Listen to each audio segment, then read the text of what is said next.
Hello, everyone. This is Dr. Garrett Smith. It's so hard to tell when that video starts on this thing. It says you're live and the screen's still gray. So anyway, my name is Dr. Garrett Smith, also known as the Nutrition Detective, and this is our live stream on Christmas Eve. So Merry Christmas to everybody. And we're not going to I don't have a topic for today, as I mentioned in some of my posts, because I've been preparing other presentations, like how Bill Gates' favorite vitamin is vitamin A. And I'll cover in another video on other channels about how these alternative medications being used to treat this big viral issue have research evidence of DNA damage and liver injury. And their very mechanism is by shutting down your bile production and slowing down your detox mechanisms. So it can get you out. Hello, Maggie. It may get you out of a rough spot. Now, let's say somebody they have multiple pre-existing conditions. They're obese. They've got emphysema. They're just older. Let's say they have lots of health problems, diabetes, and they get this viral problem that's going around. And they need, so they have a choice, right? Let's say they could try to say, well, I don't want to take the drugs. I don't want to take the drugs. I don't want to take the drugs. Or I might die. Take the drugs. Don't be an idiot. Okay? It's better to have a little bit of liver injury from some drugs than to die. Okay? But when I had this issue, I didn't take anything to suppress it. And I'm on the other side now, and I feel better than I did before. Because what causes all the symptoms from this viral problem is your own toxic bile. Let me find the study from Anthony Mawson. Again, let me find this just so you guys can all... oops, wait, didn't do enough of a search. Didn't put the right words in there. Here it is. Just remember, all these links are in the live stream chat. There's that one, and then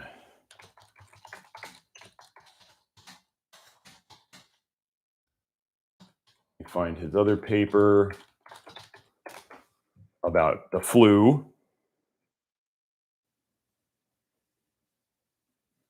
Why is this one so hard to find?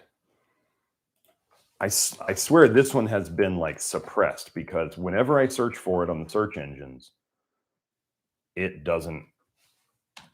Type multiple words that are in the title plus Mawson, and it does not come up. Here we go.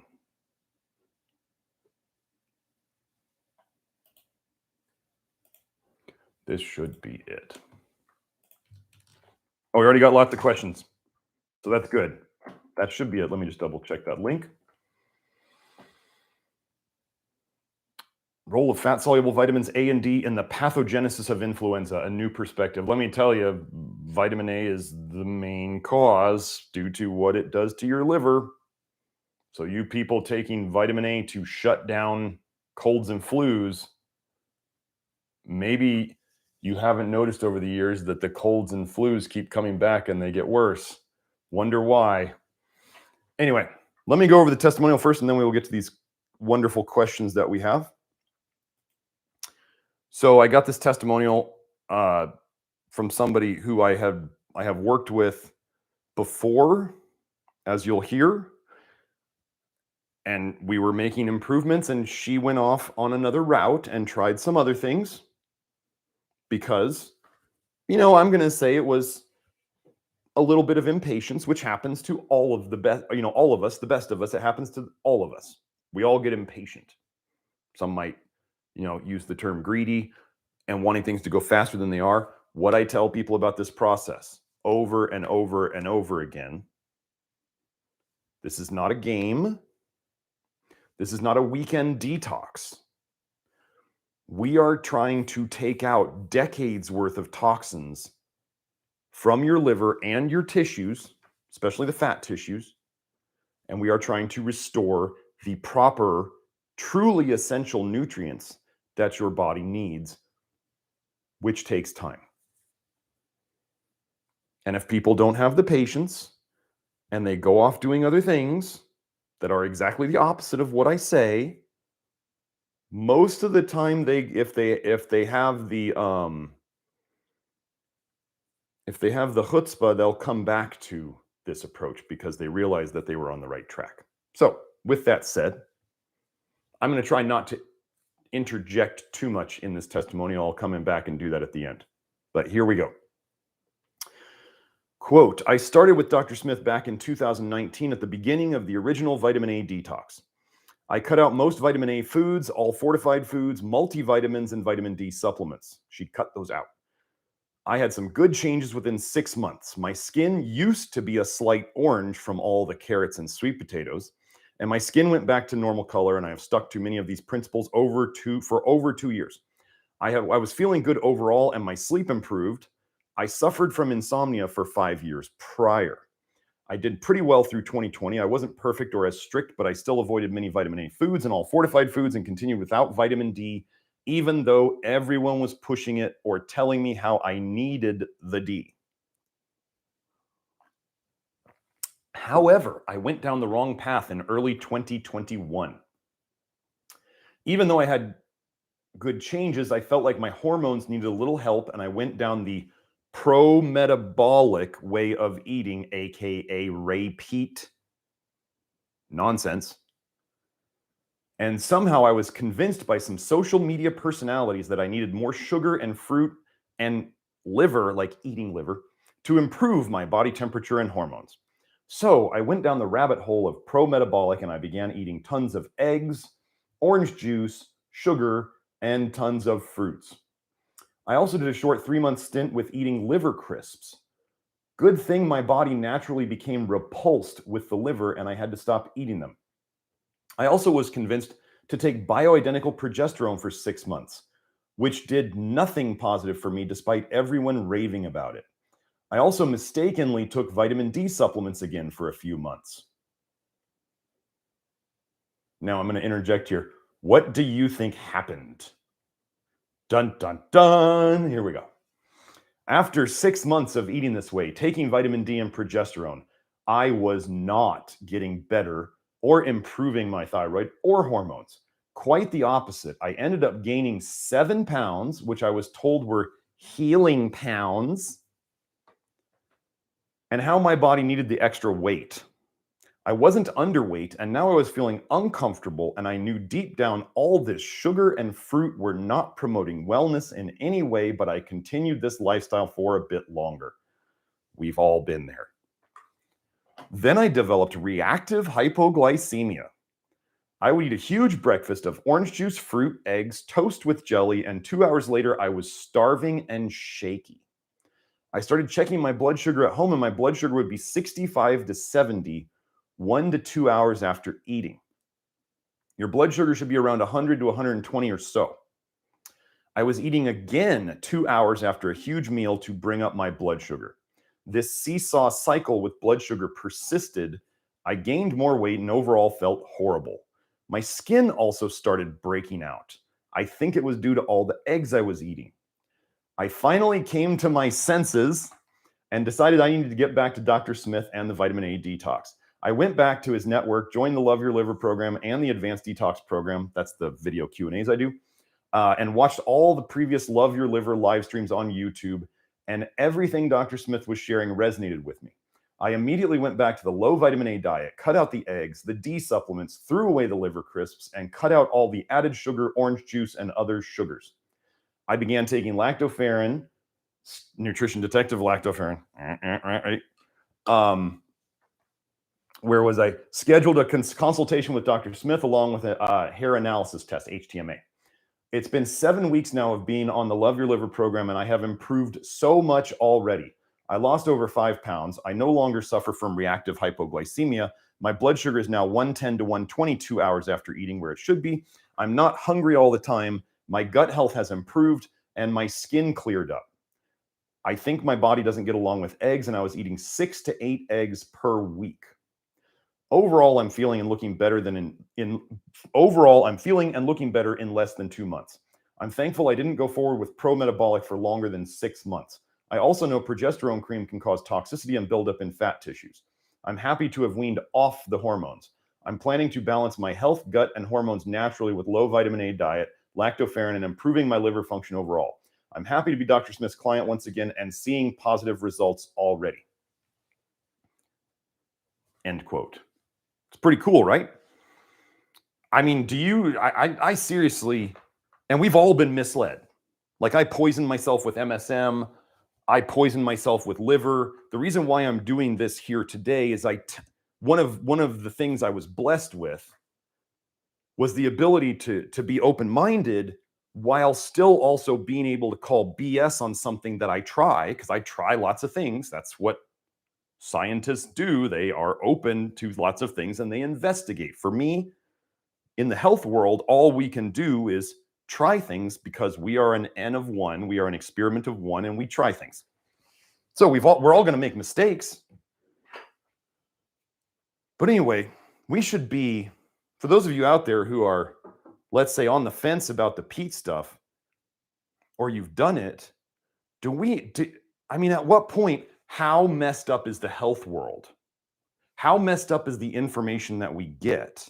How confused are we that this group can advocate just eating tons of white sugar, drinking Mexican Cokes, sugaring your milk, like they put sugar in milk, eating tons of eggs, just all the orange juice. Do you know that I could go, like, this is a recipe for fatty liver. Fructose causes fatty liver. So what does the Ray Peat advocate? The Ray Peat people, the pro-metabolic people, tons of fruit. Where else does fructose come from? But tons of white sugar. Then we can get into, I have studies from China showing that the more raw oranges and orange juice that people consume, the more fatty liver they had.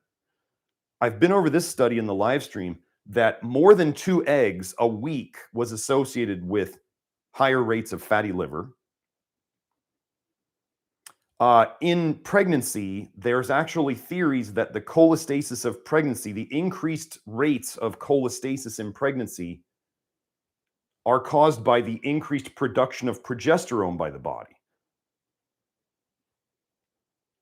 This is why pregnancy is so hard for a lot of women, is because their liver's already gunked up. They already have cholestasis. And then the increased hormones of pregnancy and the stirring up of copper and vitamin A that happens during pregnancy. I mean, women come into me with blood coppers in the 160s in pregnancy, 180s. Like, it can be crazy high. And no, it's not bioavailable copper. That's a garbage concept too. And that's why they feel so bad in pregnancy. So, and what does the pro-metabolic group advocate? Ooh, you need to eat lots of vitamin A, eat your liver, eat your carrot salad. Vitamin A causes cholestasis. And they love their copper. They love it. They do exactly the opposite of what I do, basically. Oh, dairy. You want the other high vitamin A food? Let's go with dairy. Let's throw in calcium so that the vitamin A and the calcium can screw you up royally. What does vitamin A toxicity cause? Hypercalcemia, high calcium in the blood. So if the vitamin A is causing high calcium in the blood and you throw more calcium in with it from dairy, do you understand that's throwing gasoline on a fire? Go on the Ray Peat forums and try to find people who are talking very, very positively about their health and long-term how they're not getting really fat. I have a client who gained 100 pounds on a pro-metabolic approach. 100 pounds. It's not healing pounds. You're getting fat from eating too much sugar. I did it too. I was up to, when I did the Ray Peat thing, and testosterone therapy at the same time, I got up to the highest weight I've ever been at. Like, I think the very highest weight I ever saw on myself was 223 pounds at 6 feet tall. I understand. So I'm not speaking down to anybody who has tried this. I'm saying I've done it. I got fat. I got unhealthy. I was trying to do tons of goat milk instead of cow milk because I thought goat milk was healthier. It's not. It's even higher in vitamin A. I was drinking a ton of goat milk and eating goat cheese and whatever. And by a week in, I had raging sinus headaches. What's a common symptom of vitamin A toxicity, Dr. Smith? Oh, is it headaches? Increased idiopathic intracranial hypertension, high blood pressure, basically high spinal fluid pressure, inside your skull. Idiopathic. I love how idiopathic means like it's like so close to the word idiot. That's where modern medicine says, we have no idea what causes this. Even though it's like the most classic symptom of vitamin A toxicity. Like it is the most classic symptom of vitamin A toxicity. And then what did we do for my boy?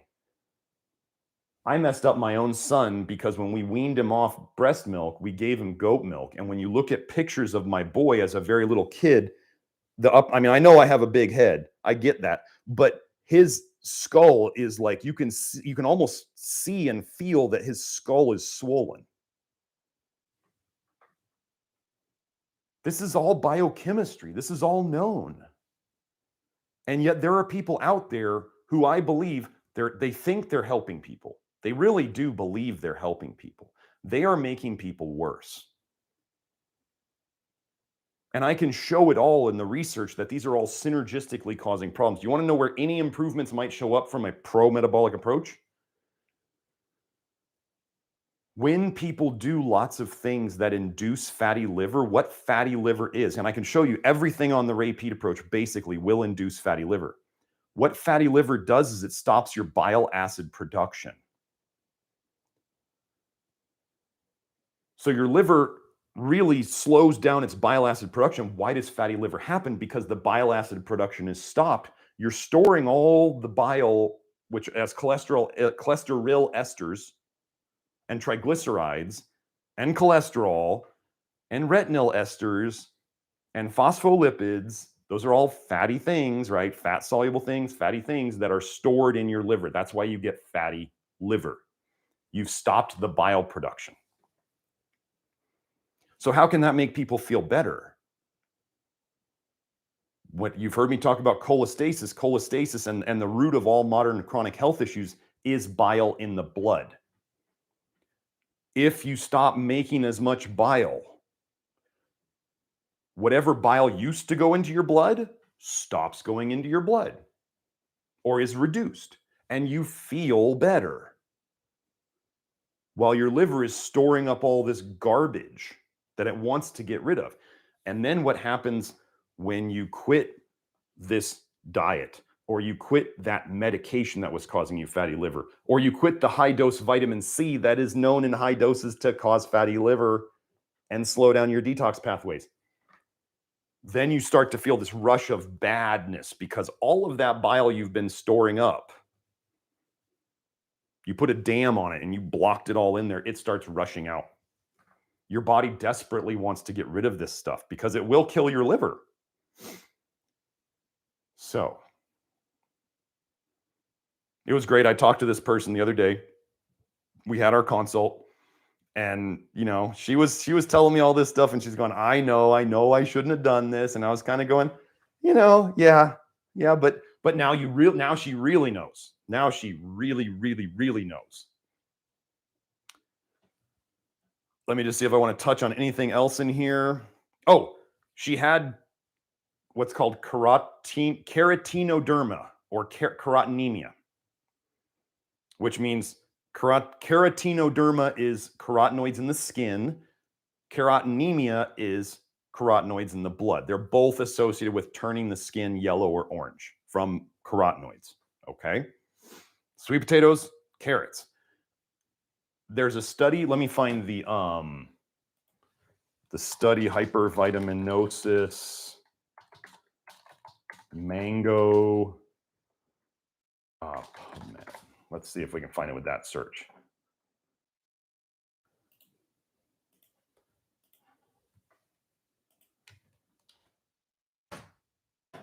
So here's the paper. Hypercarotenodermia in Zambia. Which children turned orange during mango season? Which children turned orange during mango season? What they basically found as you read this. By the time your skin is turning orange or yellow, you have vitamin A toxicity in your liver. If you've ever turned orange or yellow from eating vitamin A, you are vitamin A toxic. That's all you need to know. Now, here's the other thing. So let's say somebody's like, well, I used to be orange, but I'm not. But I stopped eating all those high vitamin A vegetables, but I'm still eating lots of vitamin A. I'm still taking my supplements and all this stuff. Why am I not yellow or orange anymore? Let me find that paper.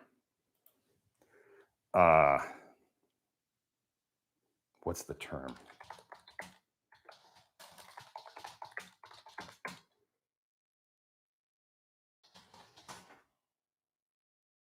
Oh, wait, sorry. Who I'm apologizing to. So here we go.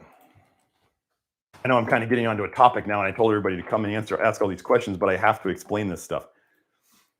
Here is the paper. Topical beta carotene is converted to retinal esters in human skin ex vivo and mouse skin in vivo. So they had mouse skin still on the mice, and then they had human skin. They had like a chunk of human skin that they were using and analyzing it. You know, sounds kind of mad scientist stuff, but ex vivo means they took it out of somebody and then they were doing experiments on it. Topical beta carotene. So beta carotene in the skin, they're applying beta carotene to the skin. It's being absorbed. Anything you put on your skin, you should assume it is absorbed. So if you are using stuff that is all a bunch of chemical crap, fragrant crap, you're absorbing it into your skin. It's going to your liver. Topical beta carotene. One beta carotene molecule is cut into 2 retinaldehydes. Aldehydes are bad for us. One beta carotene cut into 2 retinaldehydes, which then is bound to a free fatty acid, such as palmitate, stearate, palmitic acid, stearic acid. So those of you who think that retinol palmitate is somehow only a synthetic form of vitamin A, I don't know where you got your science from, but it's completely wrong. The skin is converting carotenoids into retinal esters. What is important about retinal esters? This is the exact form of vitamin A your body makes to store it in your liver. So what happens when you turn orange or yellow? The vitamin A that you had stored in your skin, so it already means you're vitamin A toxic in your liver.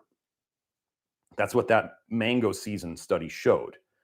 You turn those carotenoids in the skin, once you stop eating so many of them, you start turning them into retinal esters, which go in your blood, go right to your liver, and they are stored there.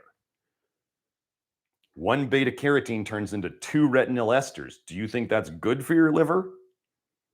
Or do you think you just sent a whole bunch more toxicity down to your liver to be stored? So yes, the skin can change color. If you are yellow or orange, you're either sick or you're heading towards being sick. Let me find that one. I just can't help myself, y'all.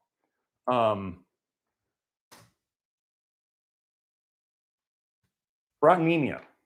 People think that carotenoids, the vegetable form of vitamin A, the plant form of vitamin A, is not bad for them.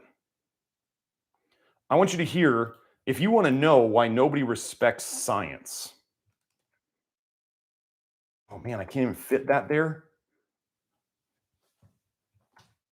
Okay, let me put this link in there.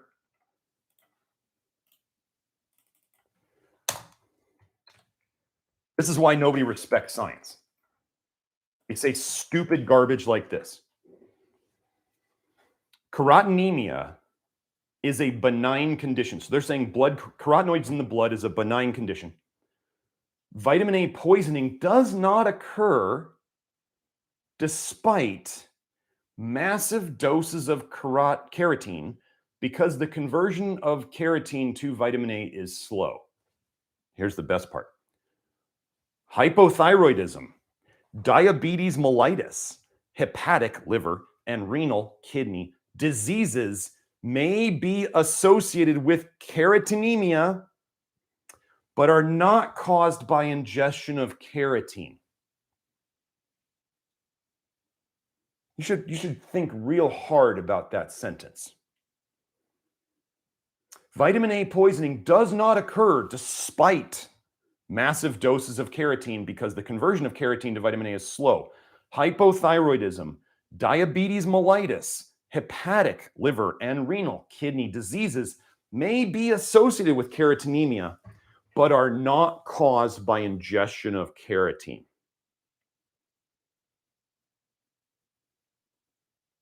How disgustingly stupid is that statement?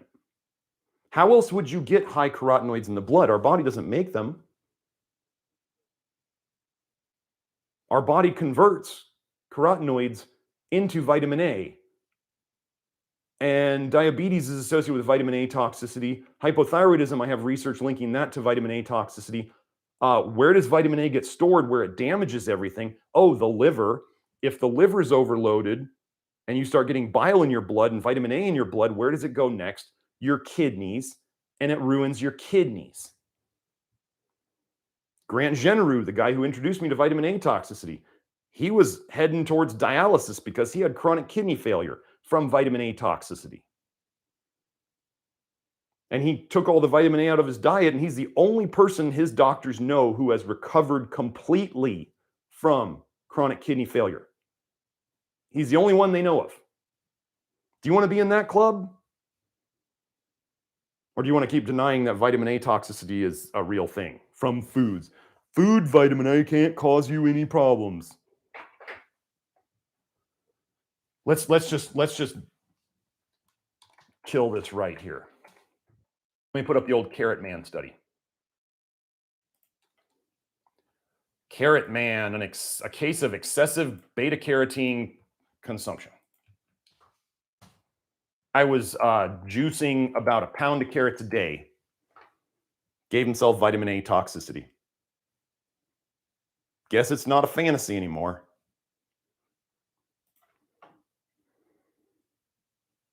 Let's see. In this case report, the authors describe a 48-year-old male who complained to his primary care physician of abdominal discomfort and yellow-orange skin discoloration. Physical examination was normal except for some mild mid-abdominal discomfort, no observed skin color changes. An abdominal CT scan indicated a colon that was full of stool. Laboratory studies indicated elevated liver enzymes. Upon further questioning, the patient reported ingesting 6 to 7 pounds of carrots per week to facilitate his dieting effort.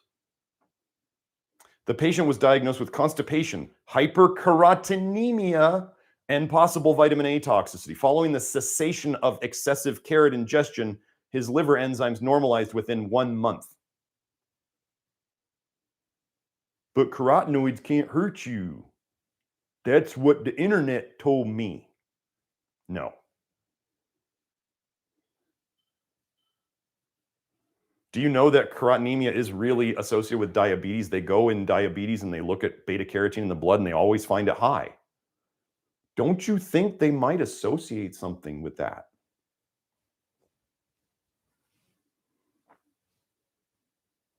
Or are they trying to poison you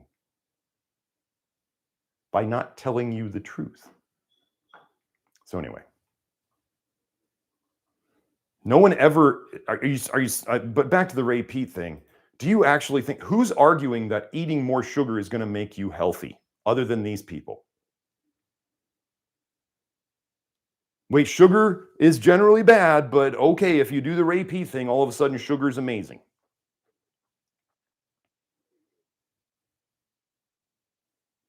I got duped into it too.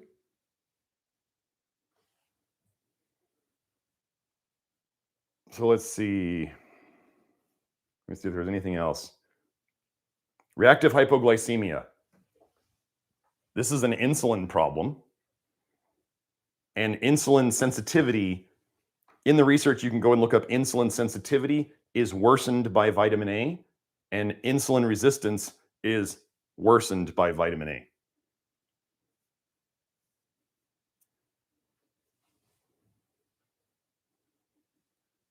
So anyway, that's the testimonial for today. I'll get to the questions now.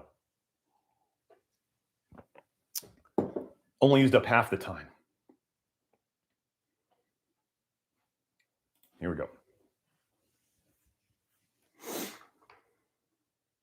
R asks, how much copper is optimal in the body? What should optimum ceruloplasmin, low range or high range? I don't worship at the ceruloplasmin altar like some other protocol people out there do. And then other people who have taken that work and tried to spew it all over the internet. Ceruloplasmin is made by your liver. And the ceruloplasmin level should be correlated. The only way that ceruloplasmin matters is how it correlates to your actual serum copper levels. If you have higher serum copper, your ceruloplasmin will go higher or should go higher. You got low copper, your ceruloplasmin levels should go lower. Ceruloplasmin is not something you need to deliver copper to your tissues. That's just made up BS like retinol binding protein. Retinol binding protein is a protein your body makes to protect you from the damage that free retinol causes. Free retinol is extremely damaging. It doesn't need to be delivered. You need to be protected from it, which is why your liver makes retinol binding protein. And what do you need enough of to make retinol binding protein? You need enough zinc. The higher your retinol is, the higher your retinol binding protein should be. If you were looking at American units of, where we use grams instead of moles for serum retinol and and retinol binding protein, there's about a 10-fold difference for them to be equivalent. So if like your vitamin A was a 40, your retinol binding protein should be about a 4. And they should move up and down together. There should be about a 10-fold difference between them. Ceruloplasmin, I don't know the equation, but you can look up free copper, the free copper ratio and the free copper index. And there are supposedly optimal ratios put out there by various organizations. Most of them are out of Australia because it seems that copper toxicity is a massive problem, particularly in Australia. And I can say that from labs that I've seen. I don't know what it is for you folks in Oz, but y'all got copper problems. I don't know if it's the water or the pipes or the minerals in the soil or whatever, but there's big copper problems down in Australia, which is why most of the stuff comes from down there. So ceruloplasmin, I don't know, like those, you'd have to look up those ratios. You just got to plug in the numbers. But I have the chicken study. I call it the chicken study, where they had 3 groups of chickens. So the protocol people out there like to say that you need vitamin A to make ceruloplasmin. That's what they say. In the chicken study, they had 3 groups of chickens. One was given a vitamin A deficient diet. One was given a moderate vitamin A, the normal chicken vitamin A diet. And another group was given the high vitamin A diet. Which group had the highest ceruloplasmin? And this is the longest term study on ceruloplasmin and vitamin A that I believe exists. Which group at the end had the highest ceruloplasmin? The vitamin A deficient chickens. Not the ones who got the right amount of vitamin A or more vitamin A. I'm going to tell you that vitamin A problems and copper problems go hand in hand completely. So apparently their research is probably wrong that they like to quote about you need vitamin A for ceruloplasmin. Now, one of my people went on their Facebook group and asked them about this study. And without them actually posting a reference, they just said, oh, it's the synthetic vitamin A in that. That's why it didn't work the way that it's supposed to. Well, make sure you go on this channel and go watch the natural and synthetic vitamin A are exactly the same in terms of their toxicity video. I don't know the exact title, but you can find it. If somebody else wants to post it in the comment or in the chat, go ahead. Study after study have shown that natural vitamin A and synthetic vitamin A of the exact same forms are exactly the same amount of toxic to you or animals. Different types of animals, different types of vitamin A. If they gave them the same, if they could measure the vitamin A in the food they gave them, or the cod liver oil or whatever, and they could measure the vitamin A they gave them from the synthetic, which is the easiest, right? Exactly the same toxicity. No one, and I repeat, no one has ever come to me with any research showing any different. Haters, show me. Show me that the exact forms of vitamin A in food versus synthetic are different. Please. Go and have a good time looking, because you're going to be looking a long time and not coming up with anything. So that means if you say retinal palmitate is toxic synthetically and it's not toxic in cod liver oil, show me something, because I have research saying they're exactly the same. So anyway, so not only are they using this protocol group, they're using an unscientific argument that is not backed by any research, but they are simply throwing out anything that they don't like because it doesn't fit their narrative of eat liver and take your cod liver oil. When I have a client who came to me after doing the protocol, we're getting all sorts of protocol refugees. We're getting all sorts of Peat refugees. People, share this with your friends. Help save them from these charlatans out there. Really. I'm trying to make, I'm trying to work on an intro video about cholestasis and what is going on so that people can send it to other people and they're not as drowned in all the information that I tend to put out. But, and not everybody wants to read the studies or even just look at the abstracts. That goes over a lot of people's heads. So, yeah.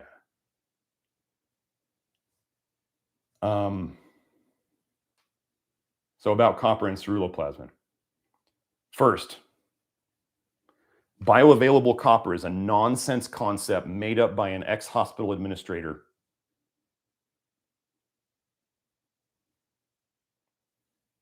There are people out there who are theorizing that copper is actually not an essential nutrient.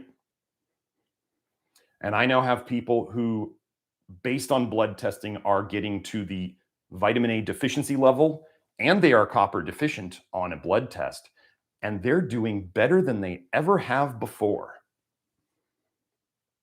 Shouldn't their eyes be falling apart and they should be terribly anemic according to the research about vitamin A and iron? Vitamin A and copper, sorry. Vitamin A and copper. But they're not. And I'm giving them supposedly copper antagonist minerals. Why is this not all working out like everybody says it should? Anyway, I am personally, I will be happy when my copper is probably low. But low copper potentially in a healthy person is good. If you are sick and you have multiple health problems, low copper in that person is a sign that the liver's not working very well. This is stuff I get into in my videos on the program. I don't have time to get into over and under types too much here. But the different presentations of high and low, depending, so high and low, until we look at the health state of the person, completely need context. There's not a protocol for everybody. The idea that there's a protocol that everybody should follow is kind of nonsense. And then they kind of contradict themselves when they do hair analysis to try to analyze your nutrients to give you an individual program. Oh, but just follow the protocol. Protocol means there's one approach for everybody. So Rory says, COVID at work, only vaxxed got sick so far. I'm not going to comment on that further. I think the evidence is quite clear of what is going on. Here's a great paper. Here's a great paper, another one from Anthony Mawson about the connection between cholestasis and vitamin A and disease. It is called Multiple Vaccinations and the Enigma of Vaccine Injury. I'm going to leave it at that. Forever a student says, hello, Dr. Smith. What to do about low body temperature and low pulse? Thyroid markers are all optimal, even at the top of the reference range.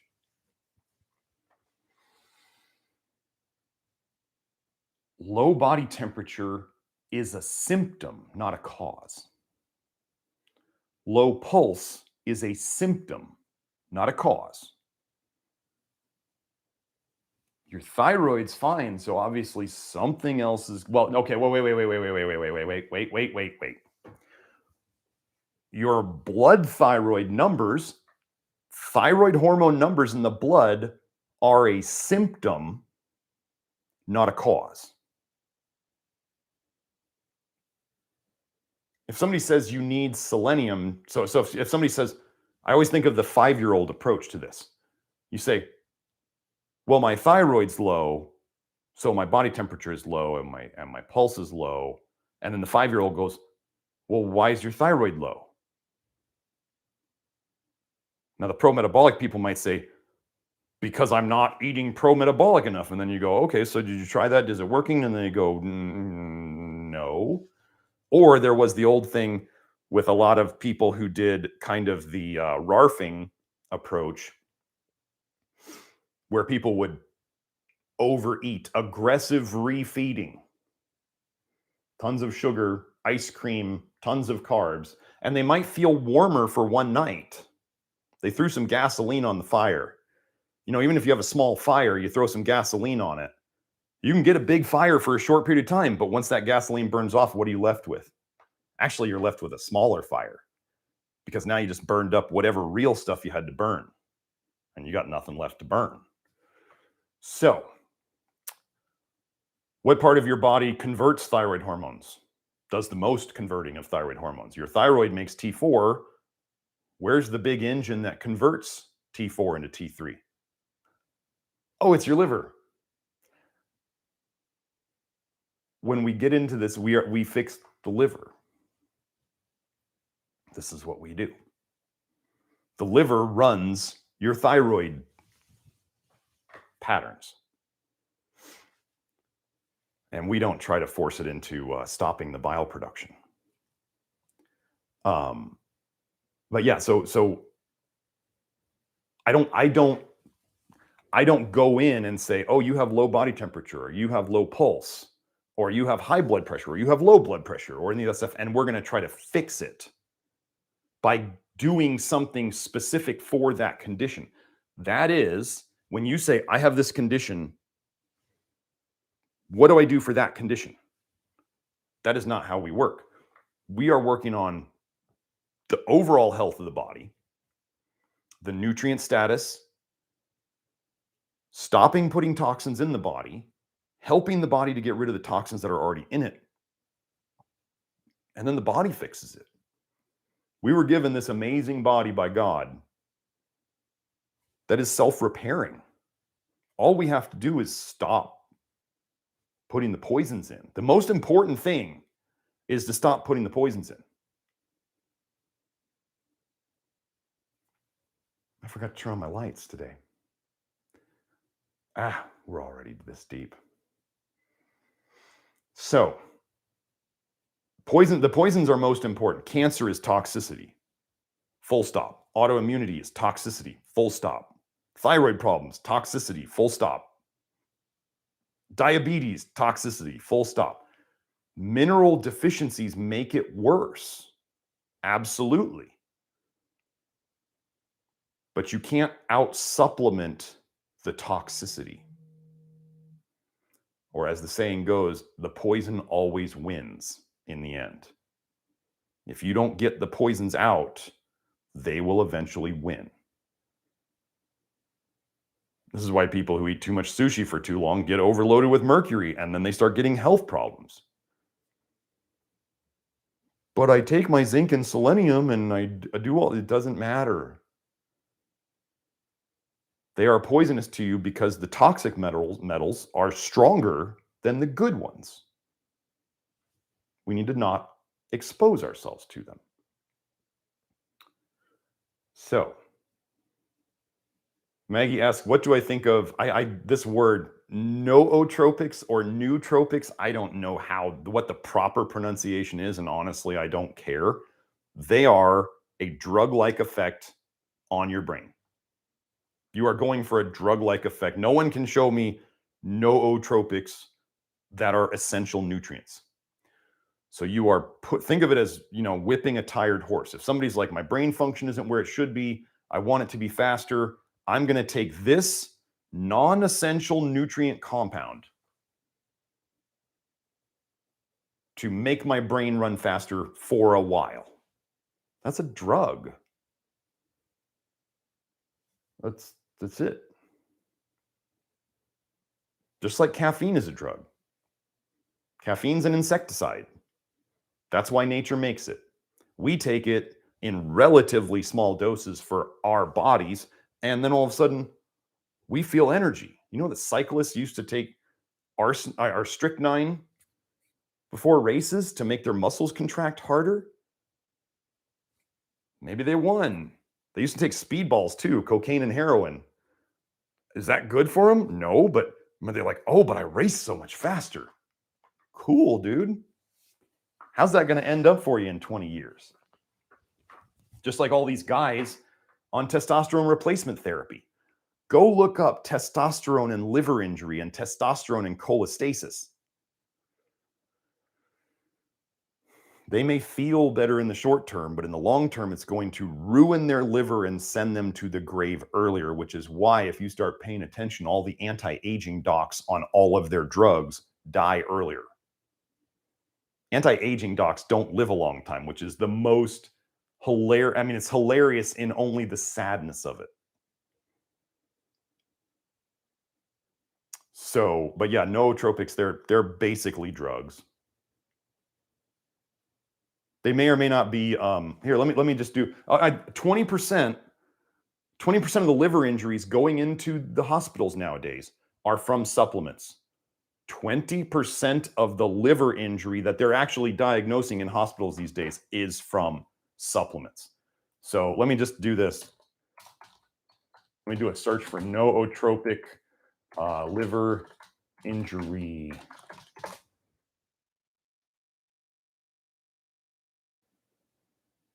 Let me just see if I can find anything on it, if there's anything easy.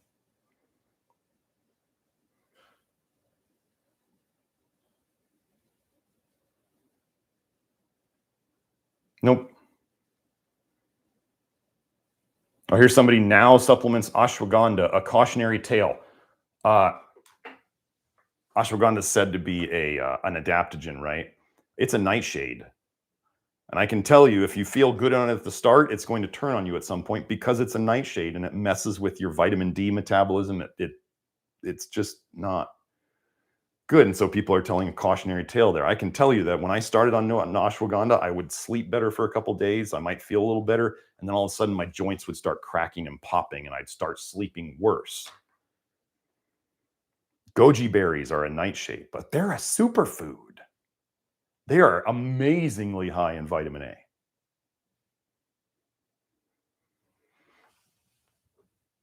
You're being told and sold a bunch of lies because actually sick people, just like the military industrial complex needs wars, the medical hospital complex and the insurance complex needs sick people. They don't want you well. And do you think the alcohol industry, if it's going to sponsor studies, is going to want those studies to come out and tell you what alcohol really does to you? Do you think the coffee industry wants the same? Do you think the sugar industry wants the same? What do you think the fat industry wants to sell you? High-fat diets cause liver injury and cholestasis. Crush your gut biome. High-sugar diets, we should all know what those do. Coffee is insecticide. Alcohol is just straight poison. Oh, but I read a study that says that if you only have X amount per week, it's good for you. You want to know how they get you hooked? They tell you that a small amount is good for you. And then what does everybody with addictive poisons do? Over time, they consume more. So they know, just like a drug dealer, if they can get you to start with the small amount, they know that eventually you will take more, because that is the nature of poisons. Poisons beget poisons. You want more poison. The more poisons you eat, the more poisons you want. Maybe you were doing really good this year on your diet and your exercise and whatever, and then you get around the holidays, and maybe you start letting things slip a little bit. Start having a little sugar here and a little bit of vitamin A there, and you start having a little more alcohol, and then all of a sudden it's getting worse and worse and worse. The more poisons you consume or are exposed to, the more poisons you want. So if you're ever doing anything where you have it and you go, oh, I want some more of that, soon after you're going, I want some more of that. Why do I want more of that? And then you want more, and then you want more potent stuff. That's a drug. What happens with spicy food? How many people out there are totally addicted to spicy food? Spicy food's a drug. It's a poison. So Rory says 6 months low vitamin A, feeling great. Awesome. Rory says, is that why older women have less healthy offspring? I think I talked about this in the previous live stream about generally the reason. I mean, not only there is the aging eggs thing. So ladies, if you're already past the birthing years, talk to your daughters about having babies earlier in life. Stop with the have babies in your 30s thing and find a man later. Like, don't just, I'm not going to go there. I'm not going into that. Humanity needs good people having babies. Good people, smart people having babies. That's what humanity needs. It doesn't need more attacks on the family. That's what it doesn't need. But people tend to get sicker as they get older, and women tend to have more issues with pregnancy and with their babies as they get older, because everybody's just simply becoming more toxic as they live longer, because they're just exposed to more. And as you get exposed to more toxins, you have more liver injury, which means you can't get rid of the toxins you're exposed to. And then you get more liver injury. You can't get rid of the toxins you're exposed to. You get more liver injury. And then you have what your MD will say, you're just getting older. And you're like in your 30s. And you're going, why am I falling apart in my 30s? And you're just getting older because the MDs are totally corrupt and won't ever speak up against actual poisons.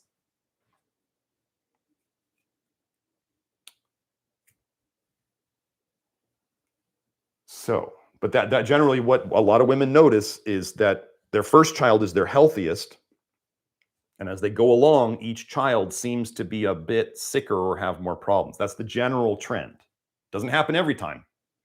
I mean, I went over a testimonial a week or two ago about how a woman's, she finally had her first of her 5 kids, her first one with working with me, was not jaundiced. What does that say about what we're doing for her liver health and her children's liver health when they're born? And she had the easiest pregnancy of her 5.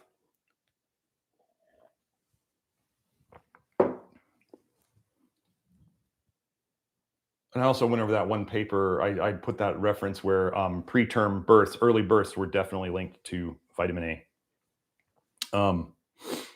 Sarah asks, what is it, Dr. Smith, that causes women's copper to skyrocket in pregnancy? Is it increased from intake or just circulated from what's already accumulated in the liver?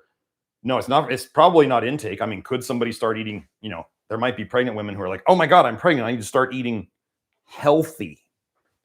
And then they start eating tons of like colored fruits and vegetables, and they're making themselves sicker. But no, what it is, so nearly everybody who, every woman who might get pregnant, and I'm saying this is true for men too these days. Like I said, if you have health problems, you have some amount of cholestasis. It's the bile that's causing your health problems and the stuff in the bile. So these women, women tend to accumulate more copper in their liver, I believe, than men do. Men tend to accumulate more iron in their liver than women do. Is it hormonally related? I don't know. I just watch the patterns. And women can tend to get along better with higher levels of copper than men, and men can tend to get along better with higher levels of iron than women do. Is high levels of either of them good for anybody? No. There's just, I think it's hormonally related, but I don't know. Somebody might say, well, it's because men eat more red meat. I don't know. And women take birth control, which if you haven't watched my birth control video on this channel, you really should. Because birth control makes vitamin A levels and copper levels in women go up. So anyway, what do I believe? I believe that let me find that. Let me find that paper.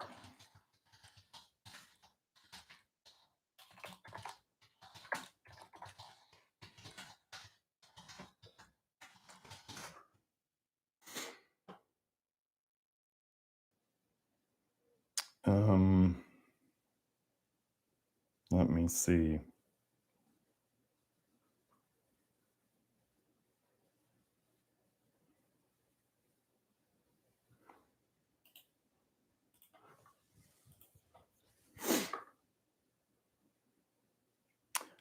So here's a paper. What were we seeing?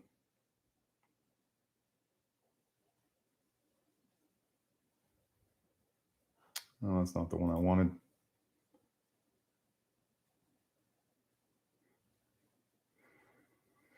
Here's just a quote from this paper. I'll put it here. The concentrations in serum of sulfated metabolites of progesterone are known to be elevated in patients with intrahepatic cholestasis of pregnancy. What is most likely going on with the copper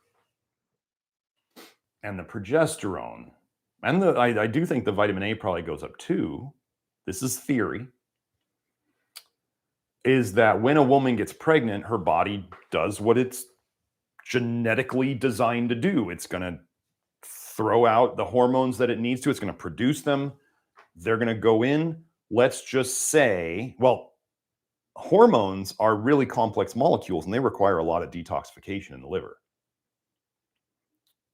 What if your liver is already running slow and backlogged and you add a bunch of work to it? So what about if at your work, you just get a giant amount of work just dumped on your plate and you're already behind? Does it stress you out? Does it make you feel kind of anxious, nervous, this sucks, angry, all the emotions that come with when all of a sudden you were already behind and now you're even more behind? So that's what the liver does. So if they get more, so pregnancy in general will take a woman, however cholestatic she was, whatever amount of bile that she was already having backflow into her bloodstream, it increases it. Let me find that quote. Okay.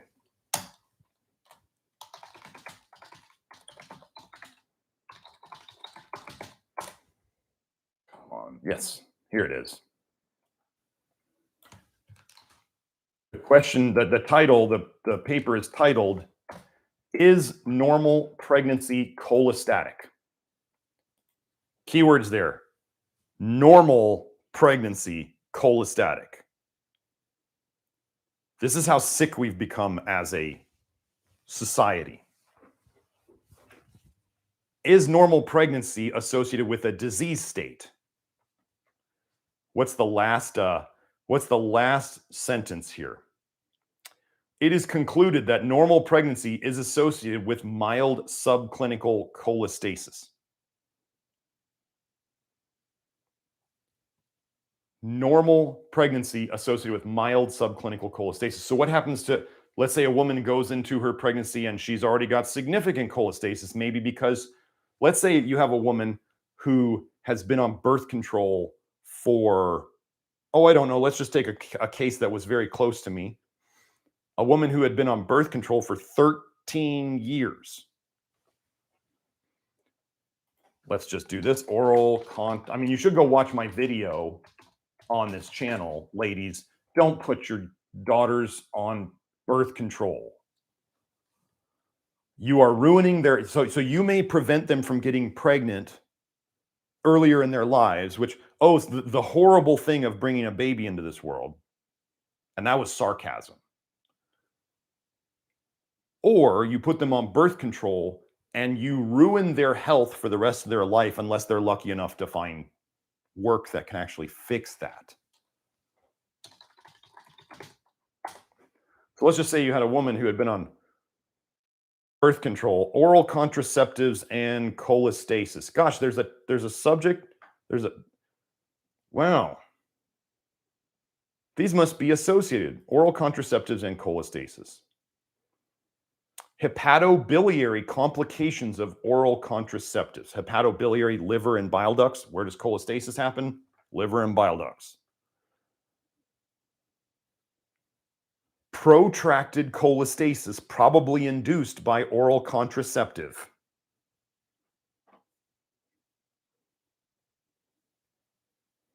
However, here's a paper called Drug-Induced Cholestasis. However, cholestatic and hepatocellular liver enzyme elevations are equally frequent from low-dose estrogen oral contraceptives. Oh, but it's a low dose. No. Recurrent drug-induced liver injury related to oral contraceptive use. You and your daughters, one of the things that happens, I'm going to tell you ladies something, if you've had weight problems, like especially, I mean, you may be underweight, but more commonly it's overweight. Ladies, if you took oral contraceptives, whether it's oral, whether it's an IUD, whatever, and you've had weight problems ever since you got off, that's from the birth control. Okay, I'm just going to put the search here. I did a search on DuckDuckGo for oral contraceptive cholestasis. That's where I just got all those study titles.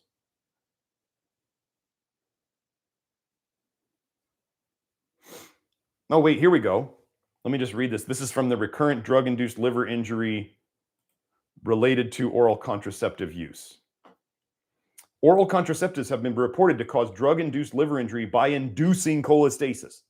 Higher prevalence occurs among women with a family history of intrahepatic cholestasis of pregnancy and certain genetic backgrounds. Cessation of the offending oral contraceptive is the appropriate management in such cases. What is medicine saying that they need to do in terms of the poison to solve this problem? They need to stop taking the poison, which is exactly what I'm saying. They just never admitted it was a poison in the first place. But anything that induces infertility is inherently poisonous. It's as simple as that. So I think it's the progesterone that the body makes during pregnancy that overloads the liver, makes it even more cholestatic. You have what goes into the bile, what poisons are put by the body into the bile so it can hopefully get rid of them through the bile ducts into the intestines and you poop it out. That's what the body wants to do. But when you have some amount of cholestasis, some of that bile goes back into your blood. It contains copper and vitamin A. And remember now, mild subclinical cholestasis is a part of normal pregnancy. They didn't even say, what's the word? When pregnancies are not expected to be as healthy, at-risk pregnancies, they didn't even talk about any of that stuff. But the sicker a woman is, the more cholestatic she's going to be. Are people coming to me because they're perfectly healthy? No, they're not healthy. They have health issues. So they're already cholestatic, right? And then you start seeing more copper from the liver that's in the bile where it's trying to get rid of it. but some of it goes back into the blood and you see elevations of copper and vitamin A and often ferritin too. Now, for 5% of people, in my estimate, these things actually go low. They're the undertypes. That's a whole nother discussion that I'm not going to do here. Rory asks, opinion on rebounding / trampoline for detox. The poison always wins. You can try to move lymph. Moving lymph can help, but it only helps for a little while. What is the lymph? The lymph is the sewer system of your body.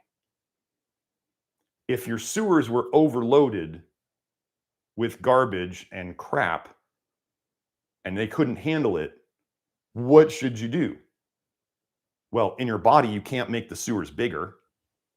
So you stop putting so much crap in the sewers. You know, I just heard the other day about Las Vegas is Las Vegas constantly smells like sewage because the sewage systems can't handle all the human waste and sewage from all the hotels.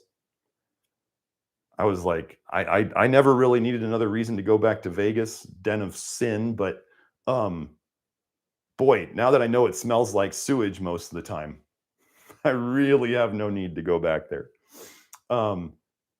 But yeah, so what would they have to do to fix? I mean, what does Vegas have to do to fix their smelling like crap problem? Tear down some hotels, unload the sewer system. That's the main solution. They're not going to dig up the ground and put in bigger sewer pipes. That would kill business too much. So then they're not going to solve the problem and it's only going to get worse. That's what most people do. But could rebounding or trampoline generally? Okay, so your muscles contraction move your blood and your lymph. Lymph doesn't have muscles really. It just kind of, there is a little bit, but it just kind of flows using gravity and other things. So rebounding is thought to move your lymph because the gravity pull moves the lymph. But what is rebounding really? It's just exercise. If people do not move their body doing something, I don't care if it's dancing, I don't care if it's walking. If you're going to walk, you're going to have to walk a lot, like at least an hour a day. If that's your main form of exercise, I mean, if you're sick and you can't walk or you can't exercise, if you're so sick that any exercise makes you feel worse, first of all, you're really, really toxic. You should be getting on the Love Your Liver program and working with me. But second, exercise dumps bile.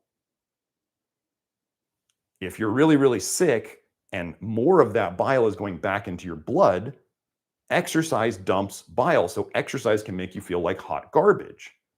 Don't do that to yourself yet. The key thing at the time, what I always tell people is like with anything that agitates bile or dumps bile, if you do too much of it and you don't feel good, don't do so much of it or don't do it yet. Do I want everybody to be exercising? Yes. But if exercise makes a person feel worse, should they do it at this time? No. If somebody says, well, if I do this amount of exercise for an hour and I do it intensely, I feel horrible all day afterwards, or maybe for days afterwards. But if I do a half hour of it moderately, I feel fine. What do you think they should do? Do the half hour moderately. You making yourself feel worse for 3 days doesn't serve anybody. You're not detoxing faster. You're just making yourself suffer.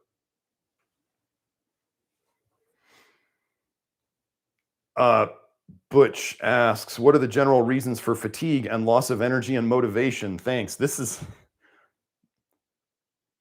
is akin to asking, what is the cause of back pain? Right? You get 10 different doctors and chiropractors and osteopaths and naturopathic doctors, and you say, what is the cause of back pain? And you're going to get, and you have each of them give you a list, and you'll probably end up with 10 doctors, maybe 30 different answers.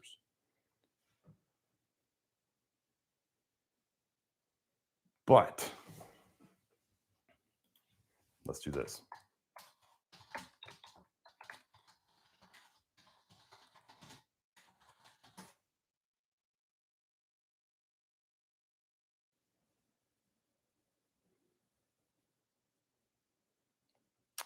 see.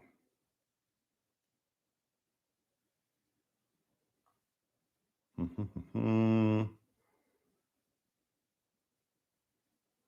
wanted to see if cholestasis was, if fatigue was the most common. Oh, I didn't put fatigue in there. Now, I actually do the search right, I might actually find what I'm looking for. Okay. Pruritus and fatigue, itching. Pruritus is itching. Pruritus and fatigue and primary biliary cirrhosis. Pruritus and fatigue are the most common symptoms in patients with primary biliary cirrhosis. Gosh, you mean bile in the blood causes fatigue? Primary biliary cholangitis, an update. Most common symptoms are fatigue and pruritus.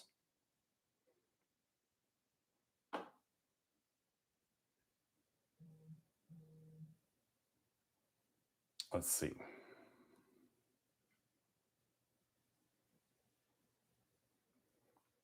Yeah, I think that's it. Fatigue and chronic cholestasis. So,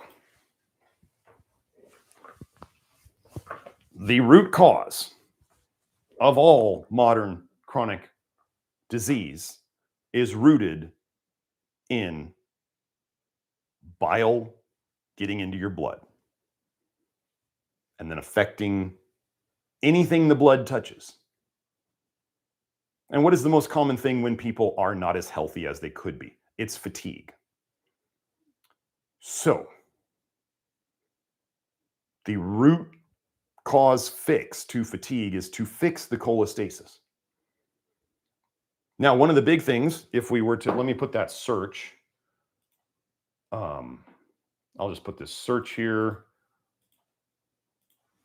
Another DuckDuckGo search. It was most common symptom fatigue, cholestasis, PubMed, because I'm actually looking for research papers, not yokels on the internet writing up whatever they want to say, making up stuff along the way that they think is true. One of the things that happens in cholestasis, cholestatic diseases, which is basically and effectively all of them, but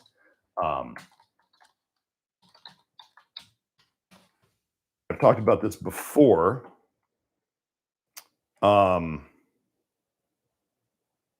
Primary biliary cirrhosis with refractory hypokalemia, low blood potassium. Here's a paper, electrolyte and acid-based disturbances in end-stage liver disease, and they talked about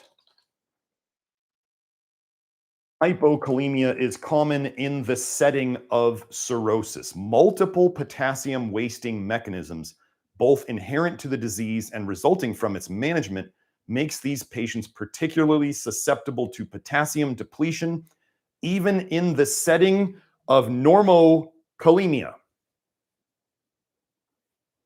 Normokalemia means normal blood potassium. But listen to the sentence again. Hypokalemia is common in the setting of cirrhosis, liver disease, cholestatic liver disease. Multiple potassium wasting mechanisms, both inherent to the disease and resulting from its management, makes these patients particularly susceptible to potassium depletion, even in the setting of normokalemia. So they're saying even if they have normal blood potassium and they have a cholestatic disease, they can still get hypokalemia. Or potentially what they may be saying is they could have normal blood potassium, but they're still having potassium deficiency symptoms. Those of you who are regulars here might know somebody who has talked about how somebody could have plenty of potassium in their system and yet have potassium deficiency symptoms. Who is that? Oh, that's me. Why? Because vitamin A blocks potassium channels so that potassium cannot go in and out of the cell like it's supposed to. This is in the research. I have a huge article on it in the Advanced Detox program on the Love Your Liver Network. Vitamin A blocks potassium channels, so potassium doesn't move as well as it should in and out of the cell. What does this mean? It means that you could have plenty of potassium in your blood, but it's in the wrong place. And so it can't do its job right. That's what vitamin A does. Then we have copper toxicity. Copper toxicity depletes potassium. What is a supplement that causes depletion of potassium? Oh, did you know that that's vitamin D3? Here's the paper. Renal potassium wasting induced by vitamin D. So vitamin A toxicity blocks potassium channels. Copper toxicity. Oh, wait, let me back up. Vitamin A toxicity blocks potassium channels. Vitamin A causes cholestasis. Copper toxicity depletes potassium. Copper causes cholestasis. Vitamin D supplements, also known as rat poison. I have a video on this. Go on the channel and watch my video about vitamin D supplements and how they're poisons. Vitamin D supplements deplete potassium and cause cholestasis.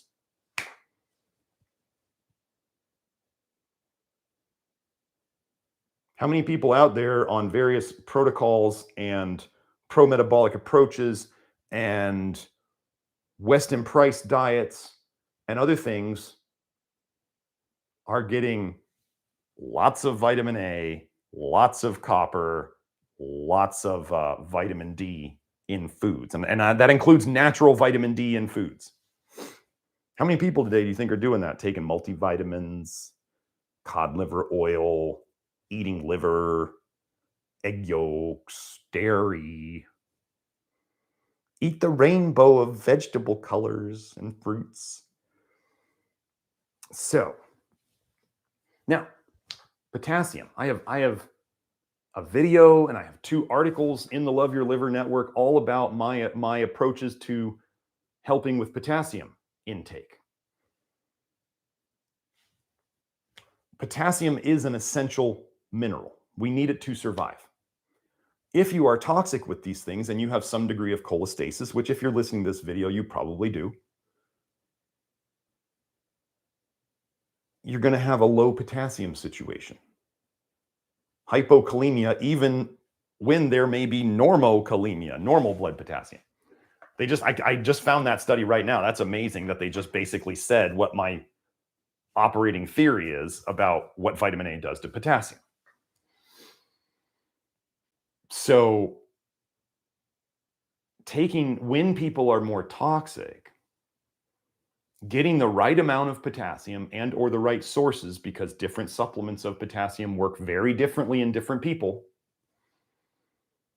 getting the right amount of potassium in a day can greatly help fatigue. Is getting the right amount of potassium, if it's elevated because somebody is toxic, is that addressing the cause or is that addressing the symptom? It's addressing the symptom of the increased depletion or blocking of potassium that is being caused by the toxicity. So what is the root cause of the potassium issues? It is the toxicity. The root cause is the toxicity. The Band-Aid for the symptoms can be potassium. But is that the cause of everybody's fatigue? No. If people just decide to stay up too late and sit on their phone until 3 in the morning and then they wake up at like noon, going to bed too late makes you tired the next day. So I use that as an example of what can cause back pain. And somebody might say, well, it's the sublux disc and weak co-contracting abdominal muscles, or whatever they want to say. And they might have a guy sitting in front of them saying, I have back pain and I've tried all those things you told me. I did the injections, I did the exercises, I did all this stuff, and none of it helped. And then somebody in the back looks at the guy from behind as he's sitting down and they go, you're sitting on a wallet on one side that's that thick. So your hips are all like this in the chair. Do you sit all day? And he's like, yeah, I work at a computer all day. Oh, your back pain is probably from the wallet and you take it out and it fixes it.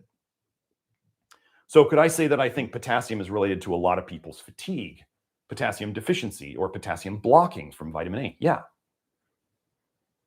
But what if somebody just goes to bed too late? and they get crappy sleep because they're toxic too. So they go to bed too late and they're already toxic. What would going to bed on time early? I went to bed, I normally go to bed like 8:30 or 9. How many people do that these days? So it's not just potassium. There's people out there who will say, everything's candida. I love those jokers. Everything's one thing. They get on their mercury toxicity, or they get on their candida, or they get on their everything's toxic metals, and everything is not one thing. It never has been. But can we drill down and find that all these things affect the liver? Yeah. If you treat your liver good, there's a saying of happy liver, happy life. Is it true? I absolutely believe that. If your liver dies, you die. But your liver can suffer longer than anything else in your body. And it suffers typically in silence. So I think I got to get going. I know I need to go. I'm just going to say this real quick. Rory asked, have you heard of the high meat phenomenon in some of the carnivore community, leaving liver to rot in a jar for months and then eating it for health and a high, just as wacko as the vegans? That is from Agenus Vonderplanets, the primal diet guy. I did his diet. Let me say what happens to women on the Agenus Vonderplanets diet of lots of raw dairy, lots of eggs, lots of honey, raw meat, raw muscle meat, raw liver. And then there's this weird thing that some people go as far as doing called the high meat, the purposefully rotted meat thing. I did it, and I used to hang out in a community of people who did it in Phoenix. Let me tell you what happened to the women who did that diet. These women got obese. Obese. Seriously. Oh, but they're healing. Where have you heard that before today? They're healing pounds. That's what they told these women. It's a high-fat diet. It's a high vitamin A diet. It's a high sugar diet. I did it too. People still remember me from medical school. I did this while I was in medical school. I actually would go to clinic some days. I made there was only so far I would go with this approach. So I want you to know, when I say I've tried all this stupid crap, I've tried all this stupid crap. I went to clinic with, the raw chicken. I would eat raw chicken breast. But back then, I still, raw chicken, people are like, that's scary, salmonella. I was like, I got stomach acid. I buy pretty good chicken. I'm good. But I still didn't trust it completely. So what I would do is I would, in the fridge in a mason jar, I would cut up the chicken into pieces and I would put it in lemon juice and lots of raw garlic to kill whatever might be on the outside of that chicken. And it would kind of do the ceviche, kind of cooking it to give it a little more texture than just raw chicken. It would kind of do that chemical cooking, you know what I mean? And I'd take that to clinic and I'd bring a fork and I would just eat it. And I kind of got a kick out of everybody getting so grossed out by it. And I was the tough guy, right? Because, hey, I'm a guy. It's fun to gross other people out sometimes. It's not just boys who get the kick out of that. And people still, my peers, when I see them, my classmates are still like, are you still eating that raw meat thing? And I'm like, no, I got over that. But I will tell you that raw lamb leg steaks, they used to have them at Trader Joe's. New Zealand raw lamb leg steaks. I put on salt and some balsamic vinegar on that. That was actually good. I would eat that again. But the high meat thing, I don't know where. I mean, there's not a lot. If they're getting a high off it, they're getting a drug effect, which means probably that there's poisons in that meat. What else makes people feel high? Drugs. What's that got that? Right? Drugs make people feel high. How do they make a lot of pharmaceutical medications. Do they use bacterial processes to make a lot of pharmaceutical medications? What might be thriving and growing and making waste products on rotting meat? Bacteria, maybe? Those people are just, they've gone too far. Agenus Vonderplanus, what did he die in his 50s? Late 50s? Maybe early 60s? He didn't live a long time. These health gurus don't live a long time. They're all doing the wrong things and they're doing too much of them.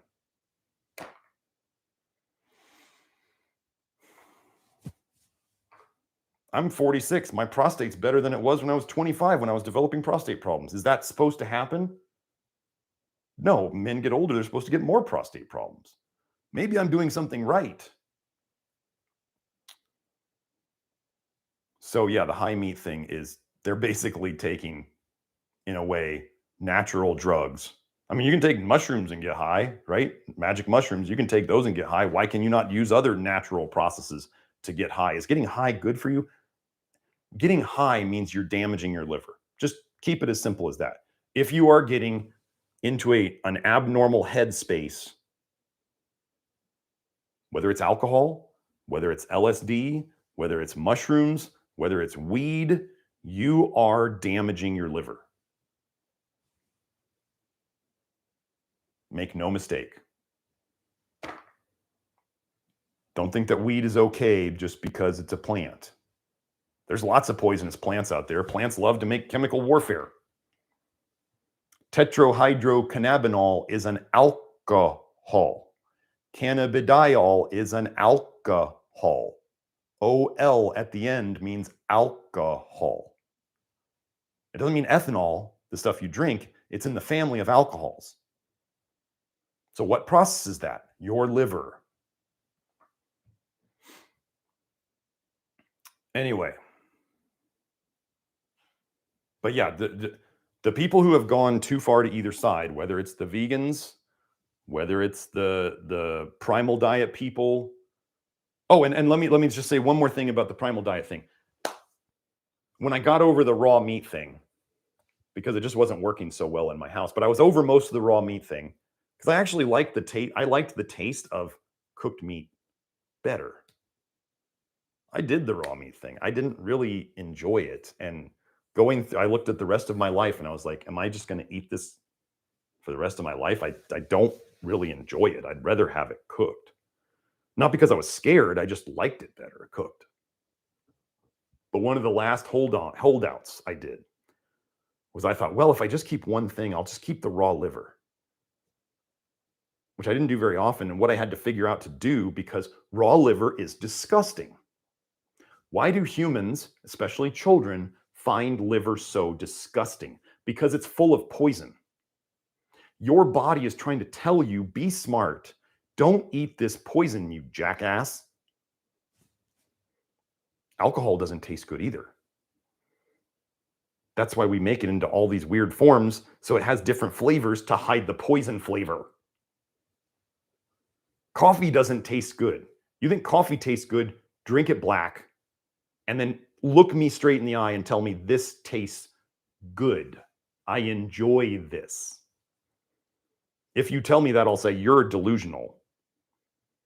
What does everybody do to coffee? Let's hide the bitterness with sugar and fats. What causes cholestasis again? Oh, sugar and fats, too much of them? Oh, okay. And polyphenols? Anyway. I think I lost my train of thought there. Imagine me doing that. It's raw liver. So what I did to figure out how to hide the poisonous taste of raw liver, I made raw liver and frozen blueberry smoothies. Oh, let's throw some more polyphenols in there from the blueberries. Raw liver blended thick style with blueberries. And I would choke that down. It wasn't terrible. I don't suffer that much. I can eat anything I want to if I think it's going to make me healthy. But now I don't think that eating things that really, really taste bad is healthy. I think nature made sugar to hide the taste of poisons. Isn't that weird that we do that now? Just think coffee again. And alcohol. And cocoa. 100% dark chocolate. 100% dark chocolate is disgusting. It's bitter. So what do we do with chocolate? What do we do with alcohol? What do we do with like I was just saying, fruit even? Coffee. Nature adds sugar to, nature can add the sugar in terms of fruit. We add the sugar in terms of poisons that we think we want to eat to hide the poison taste. Anyway, raw liver smoothies. One day, this was the worst part.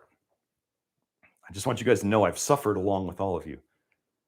On the blender blades, I'm taking off that ligament from the liver that would wrap around the blender blades. I mean, I know this sounds gross, but that ligament was there. We all suffered for our health, right? A lot of us became health nuts before we were sick, right? We weren't sick, but we just thought, I want to be super healthy. And it seemed like a good thing to do. I want to live forever. So we start doing all these stupid things. We don't realize they're stupid at the time, but we start doing stupid things. And then we start getting health problems. And then we think, maybe I'm not doing the health nut approach hard enough. So let's double down. Let's do more of it. Okay, I'm getting sicker and sicker and sicker. Okay, wait, let's do the opposite. Let's go try this. So let's go like raw vegan to carnivore, or carnivore to raw vegan, or super low fat and weird ass fake foods to super high fat.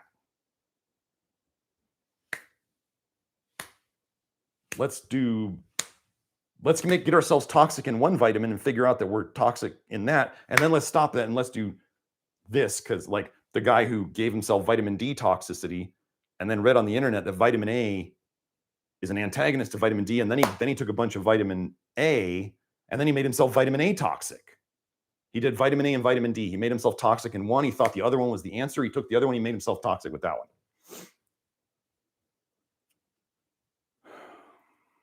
Don't do that. But anyway, I'm unwinding the liver ligament. And I thought to myself, as I'm choking this down, I thought, I don't really like this at all. And I've been doing it for a while. And I thought, here's the question I asked myself. Am I really feeling better from this? What a question to ask yourself, right? Am I really feeling better from this? And I thought, no, I'm definitely not feeling better. I think I might actually be feeling worse. So imagine this. I stopped doing it. And I felt relief because I didn't have to have raw liver in my fridge. And my now ex-wife really didn't like having it in the fridge. And I didn't have to peel the liver ligament off the blender blades. And I didn't have to choke down this disgusting frozen blueberry raw liver smoothie anymore. And over the next weeks and months, I started to feel better again. That was probably my big first exposure where I realized it to vitamin A toxicity and copper toxicity.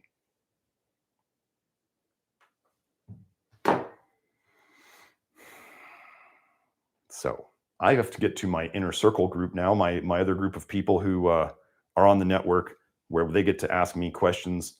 And I spend about 2 hours answering stuff there. And I pull up all the research and I do all the stuff. It's a lot more of what I do here, and I can get into a lot more detail than I do here. So anyway, hope you all come and join us over at the Love Your Liver program. Hope you all enjoyed this. Have a Merry Christmas.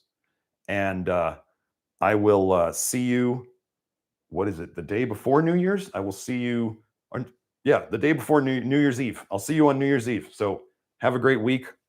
I'll see you all later. Bye now.